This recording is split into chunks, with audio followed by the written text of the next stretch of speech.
Diálogos con CIADIS, un canal de difusión científica para la sociedad.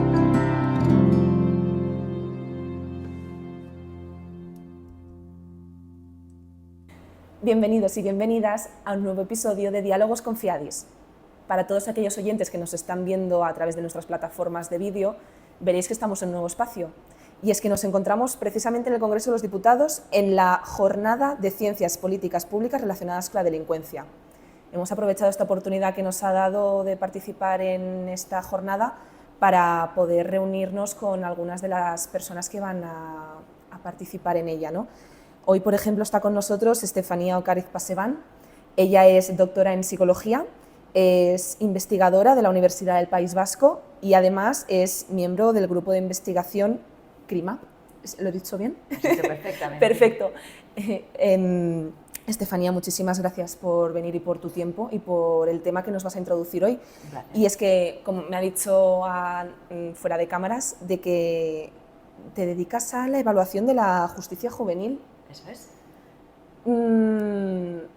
Estáis haciendo una línea de investigación en el País Vasco, ¿no?, en el que me comentabas, evaluáis todo lo que es el proceso, ¿no?, desde que un menor, entiendo, o joven incluye otras personas que no son menores. Bueno, lo que hacemos es evaluar efectivamente la justicia juvenil. Ajá. Eso implica, por de pronto, acotar una edad. Uh-huh. Son chicos y chicas entre 14 y 18 años. Ajá. 18 años, o vamos a decirlo así, 17 años y 364 días. Vale. Porque el día que cumple 18 años ya deja de pertenecer Uh-huh. a la minoría de edad Uh-huh. y ya entraría en la mayoría de edad y, por tanto, estaría ya en otra fase. Uh-huh. Cuando un menor comete un hecho delictivo, Ajá. digamos que tiene un régimen especial, que es la ley, se rige bajo la ley penal 5/2000. Uh-huh. Todo lo que hace se rige bajo esa ley, es decir, los jueces y juezas de menores imponen una medida que está recogida en esa ley 5/2000. Tienen ahí un catálogo de medidas. Cuando a veces se dice, bueno, que se le ponga una medida más dura o menos dura, o de más tiempo o de menos tiempo, los jueces no pueden inventarse medidas. Uh-huh. Ojalá a veces por arriba o ojalá a veces por debajo, Uh-huh. pero no pueden. Tienen que imponer una medida que esté recogida en esa ley. Entonces, un menor comete un delito, se le impone una medida, como digo, que está recogida en esa ley 5/2000. Gobierno vasco, en nuestro caso, sí, que está en esta comunidad, es la entidad pública encargada de que el menor ejecute esa medida impuesta por el juzgado de menores correspondiente. Uh-huh. Y nosotros nos encargamos, vamos a decirlo así, de ver qué tal ha sido ese cumplimiento. Ajá. Si esa medida ha tenido un impacto en el menor, Uh-huh. si ese impacto ha sido positivo o negativo. Uh-huh. Y si ese impacto ha sido positivo, que la mayor parte de las veces ha sido positivo, ¿cuánto ha sido de positivo? Es decir, el menor deja de delinquir, el menor... esas variables de riesgo de las que ahora hablaremos, sí, disminuyen. Todas las variables de riesgo que tenía antes de empezar esa medida disminuyen, todas, algunas, ¿en qué medida? Bueno, pues Ajá. todo eso es lo que hacemos. Evaluamos, por tanto, una política pública, porque no olvidemos que la justicia juvenil es una política pública, Uh-huh. que como tal debe ser evaluada. Soy una firme defensora de la evaluación de las políticas públicas, de cualquier política pública, y sí, la justicia juvenil también Ajá. debe ser evaluada. Por supuesto. Tenemos que saber si los chicos y las chicas cumplen de manera adecuada las medidas. Eso creo que es una cuestión muy importante, Sí, porque por yo creo supuesto. que la sociedad demanda saber si los chicos... A veces se dice, los chicos entran por una puerta y salen por la otra. Esto no es verdad, Esto no ocurre. Uh-huh. Los menores cumplen las medidas. cumplen todas las medidas que se imponen por parte de los juzgados. En algunos casos no cumplen medidas, tal vez porque, bueno, pues porque prescriben, pero es un tanto por ciento minúsculo, pero muy bajo. Bueno, es que son porcentajes mínimos, es inapreciables. En algunos casos, ya te digo, bajísimos. La inmensa mayoría, prácticamente el 100% de medidas se cumplen, todas prácticamente. Eso es muy positivo. Eso es muy positivo, sin duda, por supuesto que sí. Y esto creo que es importante que la sociedad lo sepa, ¿no? Que prácticamente todas las medidas se cumplen. O sea que no es cierto esto de que entran por una puerta y salen por la otra, ¿no? Sino que las medidas se cumplen. Lo que sí es importante saber, y creo que eso es algo importante que se transmita a la sociedad, es qué porcentaje de esas medidas se cumplen de manera positiva, es decir, que los chicos entran, vamos a decir así, de una manera y salen de otra. Y salen de otra, quiero decir que salen mejor de lo que entraron. Y eso es lo que nosotros evaluamos, eso es lo que hacemos nosotros. Me parece un trabajazo, honestamente, porque además lo que comentas, ¿no? Es una demanda de la sociedad de decir, se impone, se establece que esto es lo que se debe de cumplir en el caso de que un joven, un menor, infrinja una ley, pues saber si esta medida que se impone y que se ejecuta, si está funcionando, no de cara a solamente lo que sería el cumplir con la consecuencia de lo que has hecho, sino también cómo impacta también en el joven o la joven. Bueno, nosotros evaluamos antes, por ejemplo, antes de empezar una medida, evaluamos 4 o 5 variables que consideramos de riesgo a la hora de que los menores delincan. No es que nosotros evaluemos eso porque sí, sino que la literatura científica ya lleva diciendo muchísimos años que son variables importantes a la hora de saber si un chico o una chica comete delitos. ¿Qué son? Por ejemplo, lógicamente, en esta edad, entre 14 y 18 años, los amigos, el grupo de iguales es algo fundamental. Sí. Si un menor tiene un grupo de iguales, vamos a decirlo así, de riesgo, que también cometen hechos delictivos, que también presenta también factores de riesgo, tiene también pues una posibilidad mayor de cometer hechos delictivos. Pues esa, por ejemplo, es una variable de riesgo importante. Sí. Los estudios, que esté o no estudiando, que presente conductas disruptivas en clase, que tenga mal comportamiento, etc. Es una variable de riesgo muy importante también a la hora de cometer hechos delictivos. La supervisión parental también es algo importantísimo en esta edad, entre los 14 y los 18 años. También es algo muy importante que nosotros también evaluamos. El consumo de tóxicos, algo también realmente... a esa edad es el primer contacto, ¿no? Bueno, el primer o que se mantiene también en esta edad. Es una variable también a tener muy en cuenta. Y algo que también es muy significativo también en esta edad es lo que nosotros llamamos la actividad de ocio, ¿no? Organizada o no organizada o desorganizada. Es decir, tener alguna actividad de ocio que ocupe un poco su tiempo libre, ¿no? Es decir, una vez que sale de su centro educativo, del colegio, ¿qué hace?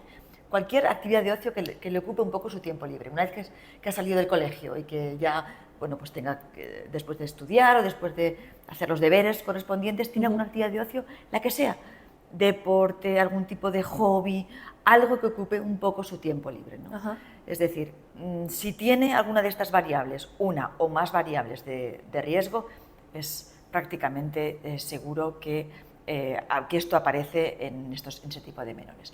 Bueno, pues que estas variables disminuyan o desaparezcan durante el cumplimiento de la medida es algo fundamental para que después no vuelva a reincidir. Nosotros miramos la reincidencia. En este momento, en el País Vasco, tenemos una reincidencia de un 13,6%. Vale. Es una reincidencia bastante pequeña, pero bueno, es algo que tenemos que ir, que a veces fluctúa, antes era mayor, antes estábamos en un 16,7%, pero bueno, ha bajado... sí, ha bajado mucho, con lo cual estamos contentos, pero bueno, es algo que a veces fluctúa, tal vez en la siguiente vez que midamos sea más alto. Bueno, estamos conformes, pero es algo que no deja de ser un dato más que hay que estar encima. Veremos. Entonces entiendo que estas variables de riesgo se evalúan al principio de la medida, antes de que se ejecute, y al final cuando ya ha terminado. Eso es, sí. Y se ve si ha desaparecido, si ha disminuido todas estas variables de riesgo. No son las únicas, miramos más variables, pero estas 5 son fundamentales. Son fundamentales en la vida de un menor entre 14 y 18 años, que, insistimos, es una edad importante, es una edad importante en su desarrollo. No olvidemos que, a pesar de que a veces cuando un menor comete un delito, pues la sociedad a veces demanda medidas duras, todavía es un menor de edad. Es un menor que está en evolución, está en desarrollo. Todavía tenemos la sociedad, los agentes que trabajan con ellos, todavía tenemos muchísimo tiempo para que el chico o la chica madure, se desarrolle y tengamos posibilidad de que salga adelante, porque lo que queremos es que salga adelante, lo que queremos es que deje de delinquir y que se convierta en un adulto responsable y que salga adelante. Como hemos visto a través de la reincidencia, que afortunadamente salen adelante la mayoría de los chicos y de las chicas. Se trabaja muy bien, hay equipos tanto en medio abierto como en centros educativos que trabajan muy bien, con programas que trabajan muy bien y que les sacan adelante la mayoría. La mayoría de medidas también hay que decir que son en medio abierto. Sí. El medio abierto funciona mucho mejor que el centro educativo. A veces también la sociedad demanda medidas muy restrictivas con la libertad de los menores, creyendo que funcionan mejor que las medidas en medio abierto. Y eso no siempre es así.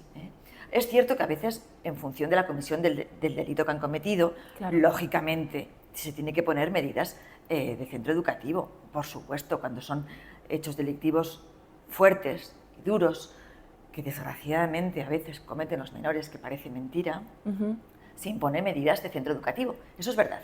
Pero cuando se cometen delitos leves, que son la mayoría, robos con fuerza, hurtos, etc., es mejor que las medidas sean de realización en medio abierto, en su medio natural.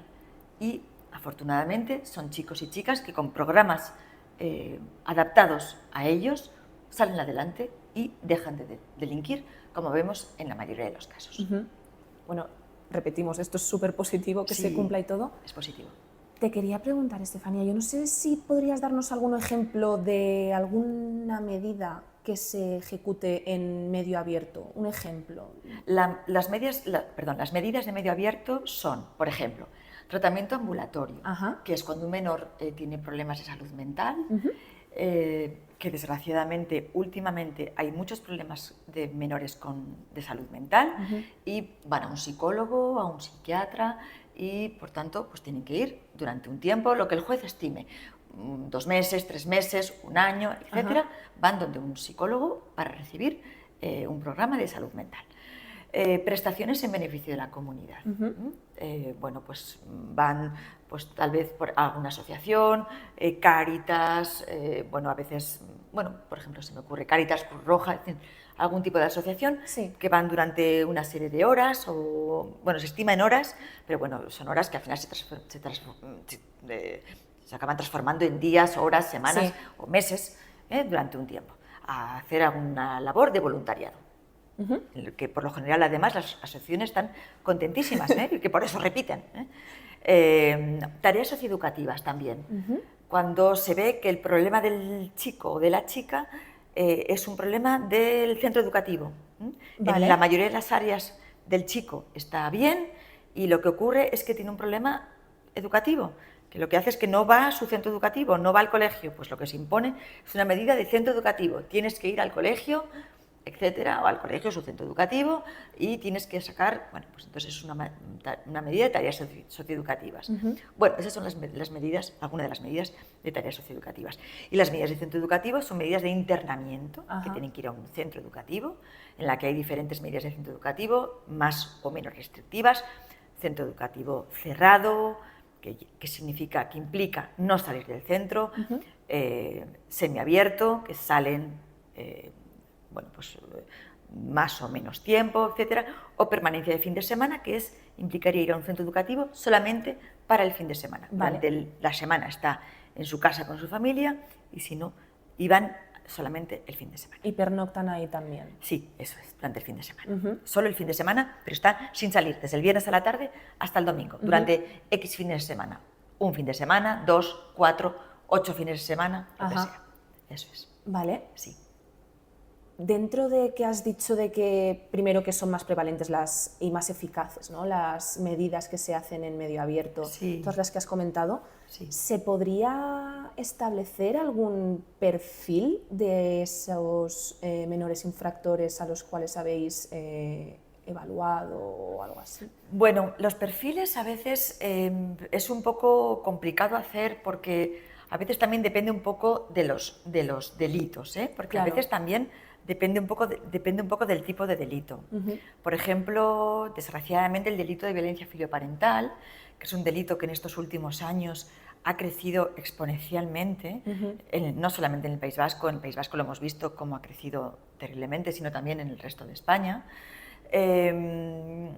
Y, por ejemplo, el perfil de los menores que cometen delitos de violencia filioparental es un perfil un poco diferente, un poco más estructurado con respecto a otros menores que cometen otro tipo de delitos, pero sí que es cierto que, bueno, si podríamos establecer un perfil del menor infractor, es un perfil un poco con las características de las variables de riesgo que te comentaba antes. Es un perfil, por ejemplo, la mayoría de los chicos que cometen hechos delictivos en España, en el País Vasco y en España en general, son varones. Casi todos, un 80% son varones. Son menores nacidos en España también, aunque hay un porcentaje importante de extranjeros, pero casi todos son nacidos en España.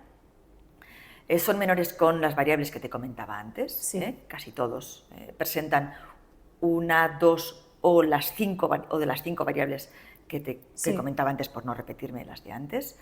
Y con alguna otra variable que también. Por ejemplo, estos 3 o 4 últimos años, sobre todo desde la pandemia, vemos con menores con problemas de salud mental, cada vez además incluso más importantes, problemas de salud mental importantes, que hace unos años no veíamos, por ejemplo, pero también. Entonces yo diría que eso, que presentan problemas, o sea, es decir, no son menores en los que decimos, bueno, parece que son chicos y chicas normales, normalizados. No es cierto. Esto de que se dice, no hay un perfil, hombre, yo creo que no es cierto esto de que no hay un perfil. Es cierto que hay tantos perfiles como personas diferentes, claro. Como, por supuesto, porque todos somos distintos. Yo soy distinta a ti, tú serás diferente a tus amigas, yo soy diferente a mis compañeros de trabajo, todos somos distintos. Hay tantos menores diferentes como tantas personas diferentes que delinquen, claro que sí. No hablamos de personas monolíticas, todos somos distintos. Pero sí que creo que hay un perfil de menor infractor. Claro, porque si no, no habría una explicación. Claro. Y sí que hay, claro que sí. Por supuesto que hay un perfil y en eso trabajamos, en saber cuál es el perfil del menor infractor, establecer programas para tratar de mejorar esas problemáticas que presentan, y por eso se hacen programas específicos y por eso mejoramos con los chicos y las chicas y por eso dejan de delinquir. Claro que eso sí. es lo que hacemos. Y después, una vez habéis evaluado, porque evaluáis lo que es al individuo, al menor o la menor, ¿y la medida se evalúa de alguna forma? Bueno, se evalúa la medida en la medida que evaluamos al menor. Vale. En la medida que evaluamos al menor. Una cosa que no he explicado, que me parece muy importante, es que nosotros trabajamos codo con codo, afortunadamente, en este caso con Gobierno Vasco, ¿no? Que es algo que tal vez no es tan habitual, ¿no? Y eso me parece que es una ventaja que tenemos, ¿no? Que es evaluar una política pública codo con codo, en este caso con Gobierno Vasco, ¿no? El Gobierno Vasco tiene un plan de justicia juvenil, que eso no es tan habitual en otras comunidades autónomas, con una serie de indicadores, una serie de objetivos. Y entonces, bueno, en base a los resultados que nosotros sacamos de nuestra evaluación, se establecen una serie de objetivos, ¿no? Ajá. Y entonces, bueno, se diseñan una serie una serie de líneas de trabajo para mejorar, ¿no? Si nosotros, por ejemplo, vimos en la última evaluación que cada vez hay más chicas que delinquen. Ajá. No muchas, pero vimos que en la última evaluación había un 12% de chicas. Y ahora, por ejemplo, estábamos ya en un 18%, un 20%. Ha crecido. Y dijimos, bueno, parece que las chicas, no muchísimo más, por supuesto, siguen siendo mucho menos que los chicos, pero vemos que las chicas van creciendo. Sí. Ojo, hay que tener en cuenta que aquí hay un fenómeno que parece que tenemos que estar un poquito alerta. Vamos a ver qué pasa. Entonces, hay que estar alerta a esto, ¿no? Sin más. Sí. No, sin más. Pero bueno, hay que estar alerta. Entonces, lo ponemos en conocimiento del Gobierno vasco. Que sepáis que las chicas están creciendo. Con la violencia familiar. En la anterior evaluación dijimos que sepáis tener en cuenta que la violencia familiar está creciendo exponencialmente. Y bueno, pues en su caso, el Gobierno vasco puso en marcha una serie de mecanismos para tratar de frenar la violencia familiar. Y, por ejemplo, se puso en funcionamiento un centro específico para la violencia familiar, ¿no? Vale. Entonces, por ejemplo, Qué bueno. sí, ese tipo de cosas. Hubo un momento que había unos cuestionarios que no se recogían de manera igualitaria en todos los equipos psicosociales. Bueno, pues diseñamos un cuestionario para recogerlo de manera más igualitaria. Pues también eso, ¿no? Entonces, bueno, digamos que en este caso la academia, ¿no? Por llamarlo así, la academia, la universidad y Gobierno vasco, pues funcionan de manera bastante conjunta. Sinergia. ¿no? Sí, bastante conjunta, y en ese sentido estamos muy contentos. Claro, y ver que hacéis todo este trabajo, digamos, de campo, ¿no? Y que todos estos resultados tienen una aplicación práctica después. Sí. Hacemos una investigación-acción. Eso es. Sí. Eso es. Y yo creo que eso es lo más positivo y supongo que es el objetivo de todas estas líneas de investigación, ¿no? Eso es. No solo evaluarlo, sino dados estos resultados, eso es. Aplicarlo de forma más rigurosa y más precisa para poder hacer una mejor intervención en ello. Sí, eso es. Y tener resultados a veces casi en tiempo real, ¿no? Cuando a veces también se nos solicitan, en muchas ocasiones, datos en tiempo real. Es decir, en este momento, no sé, cuántos menores extranjeros hay en este momento, o cuántos hemos tenido el año pasado, o cuántas chicas hemos tenido el año pasado, o cuántos menores con problemas de salud mental hemos tenido el año pasado, o cuánto ha crecido del año pasado, del 22 al 23. Pues nosotros les ofrecemos esa información de manera actualizada y con datos reales y absolutamente certeros. Eso nosotros también les ofrecemos por parte de la universidad. Me parece, ya lo he comentado antes, pero es que me parece un trabajazo lo que hacéis. Y no solo eso, sino ver que todo lo que se hace por parte de la academia, lo que decíamos antes, ¿no? Tiene una repercusión y tiene un impacto que después hace que todas estas intervenciones, sobre todo a esta población en concreto en la que estamos hablando, que tiene un impacto y que todo lo que se hace a nivel de investigación después tiene una aplicación práctica. Sí. Me parece súper interesante. No sé si hay algo más que quieras añadir, algo que quizás no hayamos abordado. Una última cosa, tal vez, que también es interesante, que tampoco llega, es que a veces también no todas las medidas que a veces hay información que a veces no llega a la sociedad también, ¿no? Por ejemplo, a veces cuando se dan datos de las medidas que se imponen, son datos, vamos a decir así, primarios, ¿no? Se han impuesto no sé cuántas medidas. Eso, en la vida de un menor pasan muchas cosas. A veces a un menor se le impone una medida de internamiento, por ejemplo, ¿no? Porque ha cometido un delito, un robo con violencia e intimidación, por ejemplo. Y es muy habitual que a un menor se le imponga una medida de internamiento. Ese chico puede ocurrir que tenga una evolución estupenda. Estupenda. Eso pasa en muchas ocasiones. Y el juez en base a los informes que se realizan por parte del centro educativo, se le modifique la medida. Vale. Se le modifique a una medida de medio abierto. Ajá. De medio abierto. Y el menor acabe cumpliendo una medida de medio abierto. Ujú. ¿Por qué? Porque ha tenido una evolución muy positiva. Y el juez decida que se le cambie a una medida de medio abierto. Ujú. Esto, en su historial, efectivamente, queda registrado, Ajá. pero queda registrado en su historial posterior. En Vale. realidad, al menor, digamos que en las estadísticas, a veces de Fiscalía o del Ministerio de Justicia, etcétera, Sí. le consta al chico como que ha cumplido una medida de internamiento. Y en realidad ha acabado cumpliendo una medida de medio abierto. Ajá. ¿Por qué? Porque ha tenido una evolución muy positiva. Y eso a veces no llega a la sociedad. Parece que llega solamente a veces lo negativo. Ya. Y, insisto, son chicos y chicas entre 14 y 18 años con mucho recorrido. Para mí, que ya soy mayor, 6 meses no es nada. Pero 6 meses en un chico o una chica de 16 años es muchísimo tiempo. Sí. Son esponjas, tienen una capacidad de recuperación y de reconversión y de aprendizaje brutal. Ujú.